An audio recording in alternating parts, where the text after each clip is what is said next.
जय श्री जगन्नाथ पिलामाने पंचतंत्र आउ गोटे कहानी है सोमिलकर कहानी। चल शुणवा। सोमिलक नाम जड़े तंती थिला। तंत चलैबारे सी थिला सिद्धहस्त। तापरी तंती से खंडमंडल केही नथिले। सोमिलक चमत्कार सरू लुगा बुणी पारुथिला।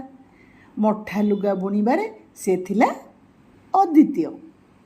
साधारणतः मठा लुगापटार चाहिदा कम, तेणु तार विशेष रोजगार हो नथिला कि तार गरीबी मध्य घुंचु नथिला। जहाकू कहंती तार सबुबेले दांडरू आसे हांडी रे पसे। बहु भाभी चिंती दिने सोमिलक तार स्त्री को कहिला, देख मु विदेश जीवी, सेठार मोर भाग्य परीक्षा करी। सोमिलकर स्त्री कहिला, तुमे से पागलामी छाड़, भाग्य रे नथिले कौन तुमे विदेश गले रोजगार ही जीवो। सोमिलक कहिला, शास्त्र रे लेखा अछि स्त्री बुद्धि प्रलयन करी। देख उद्योगी पुरुष माने ही लक्ष्मी प्राप्त होती। जीए कहे जहा हेबार थिबो हबो तार किछि हुएनी। स्त्री कहिला, ताहेले ठीक अच्छी, तुमे एबे चेष्टा करिकी देख। सोमिलक तापरे विदेश गला। विदेश रे सोमिलकर लुगार चाहिदा बढ़िला। से वर्षकर 300 मोहर पाइला। मोहर तक धरी से गाँ रास्ता धरला। रास्ता चालू चालू सी भाबिला मोहर तक स्त्री पाखरे रखिदे पुणी विदेश को फेरी आसिबो। व्यवसाय रे पुणी अधिक लाभ करी मोहर नहीं स्त्री पाखक जीव। एहीपरि संचय अधिकरु अधिक हब। संचय कथा भाभी भाभी उत्फुल्लित सोमिलक रास्ता चलु थाए। केते बेले जे संध्या हो गला से जानी पारला नाही। जिते बेले तार ख्याल हैला सेते बेलकु आगरे मस्त एक जंगल। एते गुड़िए मोहर धरी जंगल भितर दे से किपरि जीव, सेथिपाई से चिंतित हैला। जंगल रे चोर भय अपेक्षा बाघ भालुंको भय बेसी। अनेक भाभी चिंती से गोटे गछ उपर को चढ़ीगला। गछ उपरे शोइबा जदिओ संभव नुहे, किंतु बाट चला बाधा हेतु सोमिलकर आखि बुझी हेई गला। कुआ का करिबा पूर्वरु तार निद भांगी गला। अभ्यास बसत से अंटार हाथ मारी देखिला टंका नहीं। सोमिलक मुंड कोड़ी कांदी कांदी कहिला, मोर मोहर तक सब कुआड़े गला। मोर झाड़ुआ धन किए चोरी कला, किंतु किए बाता उत्तर दब, से किछि भी उत्तर पाइला नहीं। सोमिलक अत्यंत दुखरे भांगी पड़िला।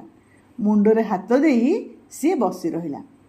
किछि समय पर से ठिया होई मनकु मन कहिला, मु पुणी विदेश जीवी, पुणी मु लाभ करिबी, बहुत मोहर पाइबी, तेबे जाई घर को फेरिबी।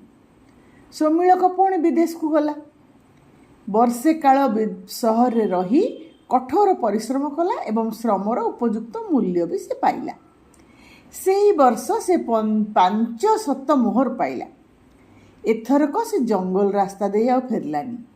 दिने से बाट चालू चालू देखिला जे ता आगे आगे 2 जण लोक चलचंती। सेमानकु से स्पष्ट देखि पारु नथिला, किंतु सेमानकर कथावार्ता परिष्कार सुनी पारुथिला। सोमिलक सेमानकु चोर भाभी तार मोहर मुणीटा को जोर रे चापी धरला। सेमाने थिले जणे कर्मपुरुष आउ जणे भाग्य पुरुष। कर्मपुरुष कर्मर पुरस्कार दियंती एवं भाग्य पुरुष जार जेतिकी प्राप्य ताहा ही दियंती। अधिक हेले काढ़ी नियंती और कम हेले पुणी देई दियंती। सोमिलक शुणिबाकु पाइला भाग्य पुरुष कहउचंती, हे कर्मपुरुष, आपण सोमिलक को एते मोहर काईकी देले? जेउ धन को से भोग करि परिबो नाही, सेतिरे तार अधिकार नाही। कर्मपुरुष कहिले, हे भाग्य पुरुष, कर्मी को मु तार कर्म पई पुरस्कार निश्चय देबी। भोग करिवा न करिवा ता उपरे। सेमानकर कथा शुणी सोमिलक भयरे जड़सड़ होईगला। तार मने हैला किए जेपरी ता मुणीरू मोहर गुड़ी को बाहर करी नौची। से चोर चोर बोली पाटी कला। ता मुणीरे मात्र 50टी मोहर थिबार देखिला। 450 ମୋହର ମୁଣିରୁ କିଏ କାଢ଼ି ନେଇଛି। ଭାଗ୍ୟ ପୁରୁଷ ତାକୁ ଦେଖାଦେଇ କହିଲେ, ସୋମିଳକ, ତୁମର ଖର୍ଚ୍ଚ ଭରଣା ପରେ ଯେଉଁ ଅର୍ଥ ନେଉଥିଲ ତାହା କେବଳ ସଞ୍ଚୟ ପାଇଁ। ସେଇ ସଞ୍ଚୟ ଅର୍ଥରୁ ନା ତୁମେ ଭୋଗ କରିବ ନା ଦାନ କରିବ। ଯେହେତୁ ସେ ଅର୍ଥ ତୁମର କାମରେ ଲାଗିବନି କିମ୍ବା ଅନ୍ୟ କାହାରି କାମରେ ଲାଗିବନି, ତେଣୁ ମୁଁ ତାକୁ ନେଇଯାଉଛି। ତୁମେ ଦୁଃଖ କରନି। ଏବେ ତୁମେ ବର୍ଦ୍ଧମାନ ନଗରୀକୁ ଯାଅ। ସେଠାରେ ଗୁପ୍ତଧନ ଓ ଉପଗୁପ୍ତଧନ ନାମରେ 2 ଜଣ ଭଦ୍ରଲୋକ ଅଛନ୍ତି। ତୁମେ ସେଠାକୁ ଯାଇ ସେ 2 ଜଣଙ୍କୁ ଦେଖା କର, ତୁମ ଦୁଃଖ ଦୂର ହେବ। ବର୍ଦ୍ଧମାନ ନଗରୀରେ ଗୁପ୍ତଧନକୁ ଖୋଜି ବାହାର କରିବା ପାଇଁ ସୋମିଳକକୁ କଷ୍ଟ ହେଲାନି। ସନ୍ଧ୍ୟା ସମୟ ସୋମିଳକ ଗୁପ୍ତଧନକୁ ସାକ୍ଷାତ କଲା। ସୋମିଳକ ଗୁପ୍ତଧନକୁ ପ୍ରଣାମ କରି କହିଲା, ମହାଶୟ, ମୁଁ ବିଦେଶୀ। କ୍ଷୁଧା ଓ ବାଟ ଚଲା ବାଧା ହେତୁ ମୁଁ ଅତ୍ୟନ୍ତ କ୍ଳାନ୍ତ। ତା ଛଡ଼ା ଦିନ ସାରା ବର୍ଷାରେ ଓଦା ହୋଇ ମୁଁ ଅସୁସ୍ଥ।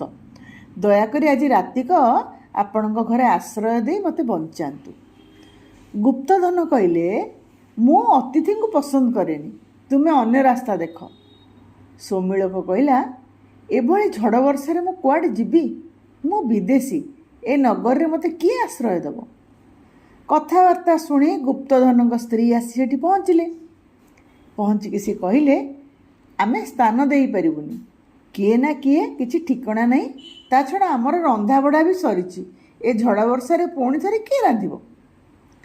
ନିରୁପାୟ ହୋଇ ସୋମିଳକ ବିନୀତ ଭାବରେ କହିଲା, ଯାହା ହେଉ ମୋତେ କିଛି ଖାଇବାକୁ ଦିଅନ୍ତୁ ଏବଂ ଶୋଇବାକୁ ଟିକିଏ ସ୍ଥାନ, ସେତିକି ଯଥେଷ୍ଟ। ଅଗତ୍ୟା ଗୁପ୍ତଧନ ତାଙ୍କ ସ୍ତ୍ରୀ ବାଧ୍ୟ ହୋଇ ସୋମିଳକକୁ ବାସି ଭାତ ଓ ଲୁଣ ଖାଇବାକୁ ଦେଲେ। ଗୁହାଳ ଘରେ ନଡ଼ା ଉପରେ ଶୋଇବାର ବ୍ୟବସ୍ଥା କଲେ। ବିଚରା ସୋମିଳକ ବିନା ଆପତ୍ତି ଓ ଜୋରରେ ଖାଇଲା ଓ ଶୋଇ ଶୋଇ ଗୁପ୍ତଧନ କଥା ଭାବିବାକୁ ଲାଗିଲା। ଗୁପ୍ତଧନ ବେଶ୍ ଧନୀ ଲୋକ, ଅଥଚ ଅତିଥି ଅଭ୍ୟାଗତଙ୍କ ପାଇଁ ପଇସାଟିଏ ଖର୍ଚ୍ଚ କରିବାକୁ ତାର ଇଚ୍ଛା ନାହିଁ। ଏମିତି ଭାବି ଭାବି ସୋମିଳକ ରାତିରେ ଗଭୀର ନିଦରେ ଶୋଇପଡ଼ିଲା। ହଠାତ୍ କନ୍ଦାକଟା ଶୁଣି ସୋମିଳକର ନିଦ ଭାଙ୍ଗିଗଲା। କନ୍ଦାକଟାର କାରଣ ଜାଣିବାକୁ ସେ ଚେଷ୍ଟା କଲା। ସେ ଜାଣିବାକୁ ପାଇଲା ଯେ ଗୁପ୍ତଧନଙ୍କ ସ୍ତ୍ରୀର ବାନ୍ତି ହେଉଛି। ଭୋର ନ ହେଉଣୁ ଗୁପ୍ତଧନଙ୍କ ଘର ଛାଡ଼ି ସୋମିଳକ ପଳେଇଲା। ଗୁପ୍ତଧନଙ୍କ ଘରୁ ଫେରି ସୋମିଳକ ସାରା ଦିନ ବୁଲି ବୁଲି କଟେଇଲା। ବୁଲି ବୁଲି ସନ୍ଧ୍ୟାବେଳକୁ ସିଏ ପହଞ୍ଚିଲା ଉପଗୁପ୍ତଧନଙ୍କ ଘରେ। ସେ ଉପଗୁପ୍ତଧନଙ୍କୁ କହିଲା, ମହାଶୟ, ମୁଁ ବିଦେଶୀ ଲୋକ, ବହୁ ଦୂରରୁ ଆପଣଙ୍କ ପାଖକୁ ଆସିଛି। ଆଜି ଗୋଟିଏ ରାତି ଆପଣଙ୍କ ଘରେ ମୋତେ ଆଶ୍ରୟ ଦିଅନ୍ତୁ। ଉପଗୁପ୍ତଧନ ବହୁତ ଖୁସି ହେଇଗଲା। ସିଏ କହିଲା, ମୋର କି ସୌଭାଗ୍ୟ, ଆପଣ ଘର ଭିତରକୁ ଆସନ୍ତୁ। ବିଦେଶୀ ଅତିଥି, ପୁଣି ସନ୍ଧ୍ୟାର ଅତିଥି ହିଁ ଶ୍ରେଷ୍ଠ ଅତିଥି। ମୋର କି ଭାଗ୍ୟ, ମୁଁ ଆପଣଙ୍କ ପରି ଅତିଥି ଆଜି ପାଇଛି। ଆପଣ ବସନ୍ତୁ, ମୁଁ ମୋର ସ୍ତ୍ରୀକୁ ଖବର ଦେଉଛି। ଏତେ ଗୁଡ଼ିଏ କଥା କହି ଏକା ନିଶ୍ୱାସକେ ଉପଗୁପ୍ତଧନ ସ୍ତ୍ରୀଙ୍କୁ ଡାକି ଡାକି ଘର ଭିତରକୁ ଗଲେ। ଉପଗୁପ୍ତଧନ ଭିତରକୁ ଗଲା ପରେ ସୋମିଳକ ଚାରିଆଡ଼କୁ ଦୃଷ୍ଟି ପକାଇ ଜାଣିଲା ଯେ ଏମାନେ ଗରିବ, ଅଥଚ ଅତିଥିଙ୍କୁ ପାଇ ଏମାନଙ୍କର କି ଆନନ୍ଦ। ସୋମିଳକ ଏକା ବସି ବସି ଏମାନଙ୍କ ଅବସ୍ଥା ବିଷୟରେ ଭାବୁଥାଏ। ଏହି ସମୟରେ ଉପଗୁପ୍ତଧନଙ୍କ ସ୍ତ୍ରୀ ଆସି ନମସ୍କାର କରି କହିଲେ, ଅତିଥି ସାକ୍ଷାତ ନାରାୟଣ। ହେ ଅତିଥି, ଆପଣ ଆଜି ରାତିରେ ଏଇଠି ରୁହନ୍ତୁ। ଆପଣଙ୍କ ପାଦ ଧୋଇବା ପାଇଁ ପାଣି ଆଣିଛି। ହାତ ପାଦ ପରିଷ୍କାର କରି ଆପଣ ବିଶ୍ରାମ କରନ୍ତୁ। ମୁଁ ଆପଣଙ୍କ ପାଇଁ ଖାଦ୍ୟ ବ୍ୟବସ୍ଥା କରୁଛି। ଉପଗୁପ୍ତଙ୍କ ନିରାଭରଣା ସ୍ତ୍ରୀଙ୍କୁ ଦେଖି ସୋମିଳକ ମୁଗ୍ଧ ହେଲା। ତାର ମନେ ହେଲା ସତେ ଯେପରି ସାକ୍ଷାତ ମା ଲକ୍ଷ୍ମୀ ତା ସହିତ କଥା କହୁଛନ୍ତି। ସେହି ରାତିରେ ଅନେକ ପ୍ରକାରର ଖାଦ୍ୟଦ୍ରବ୍ୟ ସୋମିଳକ ପାଇଁ ପ୍ରସ୍ତୁତ ହେଲା। ସୋମିଳକ ସେପରି ସ୍ୱାଦିଷ୍ଟ ଖାଦ୍ୟ କେବେ ହେଲେ ଜୀବନରେ ଖାଇନଥିଲା। ସେ ଭାବୁଥାଏ, ଏମାନଙ୍କ ଅବସ୍ଥା ସ୍ୱଚ୍ଛଳ ନୁହେଁ। ମୋ ପାଇଁ ଏତେ ପ୍ରକାର ଖାଦ୍ୟଦ୍ରବ୍ୟ ନ କରିଥିଲେ ଚଳିଥାନ୍ତା। ସେଦିନ ରାତିରେ ସୋମିଳକର ଗଭୀର ନିଦ ହେଲା। ସକାଳୁ ଉଠିବା ପାଇଁ ବହୁ ବିଳମ୍ବ ହେଲା। ସୋମିଳକ ସେଜରୁ ଉଠୁ ଉଠୁ ମୁହଁ ଧୋଇବା ପାଇଁ ପାଣି ଆଣି ଥୋଇଲେ ଉପଗୁପ୍ତଧନଙ୍କ ସ୍ତ୍ରୀ ଏବଂ ସୋମିଳକକୁ କହିଲେ, ମହାଶୟ, କାଲି ରାତିରେ ଆପଣଙ୍କ ପାଇଁ ଭଲ ଖାଦ୍ୟର ବ୍ୟବସ୍ଥା କରିପାରିନଥିଲି। ଶୋଇବା ପାଇଁ ଭଲ ବିଛଣା ବି ଦେଇପାରିନଥିଲି। ହୁଏତ ରାତିରେ ଭଲ ନିଦ ହୋଇନଥିବ। ମୋର ଅନୁରୋଧ, ଆଜି ଦିନଟା ଆମ ଘରେ ରହିଯାଆନ୍ତୁ। ସୌମିଳକ ବିନୀତ ଭାବରେ କହିଲା, କାଲି ପରି ସୁସ୍ୱାଦୁ ଓ ତୃପ୍ତିକର ଖାଦ୍ୟ ମୋ ଜୀବନରେ କେବେ ଖାଇନି। କାଲି ରାତିରେ ଯେପରି ଗଭୀର ନିଦରେ ଶୋଇଥିଲି, ସେପରି ଅନେକ ଦିନ ହେଲା ଶୋଇନଥିଲି। ଆପଣଙ୍କର କିଛି ତ୍ରୁଟି ନାହିଁ, ବରଂ ମୁଁ ଅସମୟରେ ଆସି ଆପଣଙ୍କୁ ବିରକ୍ତ କରିଛି। ସେଇ ଅତିଥିପରାୟଣା ସ୍ତ୍ରୀ କହିଲେ, ମହାଶୟ, ଆପଣ ଏପରି କଥା କହିଲେ ଆମର ପାପ ହେବ। ଆପଣ ଆଗେ ମୁହଁ ହାତ ଧୁଅନ୍ତୁ, ମୁଁ ଖାଇବା ଆଣୁଛି। ଗୃହକର୍ତ୍ରୀ ଚାଲିଯିବା ପରେ ସୌମିଳକ ଶୁଣିପାରିଲା, ଗୃହସ୍ୱାମୀ ଉପଗୁପ୍ତ ଧନ କାହାରି ସାଙ୍ଗରେ କଥା ହେଉଛନ୍ତି। ଅପରିଚିତ ଆଗନ୍ତୁକ ବ୍ୟକ୍ତି ଉପଗୁପ୍ତ ଧନଙ୍କୁ କହୁଥାନ୍ତି, ମହାଶୟ, ଆପଣଙ୍କ ଠାରୁ ମୁଁ ଅନେକ ଟଙ୍କା ପାଇବାକୁ ଅଛି। ମାସ ପରେ ମାସ ଆପଣ ଧାରରେ ଜିନିଷପତ୍ର ନେଇଛନ୍ତି। କାଲି ରାତିରେ ଅତିଥିଙ୍କ ନାମ କହି ପୁଣି ଅନେକ ଟଙ୍କାର ଜିନିଷପତ୍ର ଆଣିଛନ୍ତି। ଆପଣ ତ ସବୁବେଳେ ଅତିଥି ସେବା କରୁଛନ୍ତି। ଛାଡ଼ନ୍ତୁ ସେ କଥା। ଏଣିକି ଆଉ ଆପଣଙ୍କୁ ମୁଁ ଧାରରେ ଜିନିଷପତ୍ର ଦେଇପାରିବି ନାହିଁ। ଉପଗୁପ୍ତ ଧନ କହିଲେ, ଭାଇ, ଟିକିଏ ଆସ୍ତେ କୁହ, ଅତିଥି ଶୋଇଛନ୍ତି ପରା। ଅତିଥି ଯଦି ଶୁଣିବେ, ମୋର ଇଜ୍ଜତ ଦିକଡ଼ାର ହେବ। ଲଜ୍ଜାରେ ମୁଁ ମୁଣ୍ଡ ଟେକି ପାରିବି ନାହିଁ। ଦେଖ ଭାଇ, ଯଦି ଚାହିଁବ ମୋର ଏ ଭିଟାମାଟି ଖଣ୍ଡିକ ବନ୍ଧକ ରଖିପାର, କିନ୍ତୁ ମୋର ଅତିଥିଙ୍କର କିଛି ଅସୁବିଧା କର ନାହିଁ। କାଲି ରାତିରେ ମୁଁ କ'ଣ ବା ତାଙ୍କ ପାଇଁ କରିପାରିଛି? ସେମାନଙ୍କ କଥାବାର୍ତ୍ତା ଶୁଣି ସୌମିଳକର ଲଜ୍ଜାର ସୀମା ରହିଲା ନାହିଁ। ସେ ନିଜକୁ ଧିକ୍କାର କରି ମନକୁ ମନ କହିଲା, ହେ ଭଗବାନ, ଏମାନଙ୍କର ଏପରି ଦୁରବସ୍ଥା। ମୁଁ ଏବେ ରହିଲେ ଏମାନଙ୍କର ଋଣର ଭାର ଆହୁରି ବଢ଼ିଯିବ।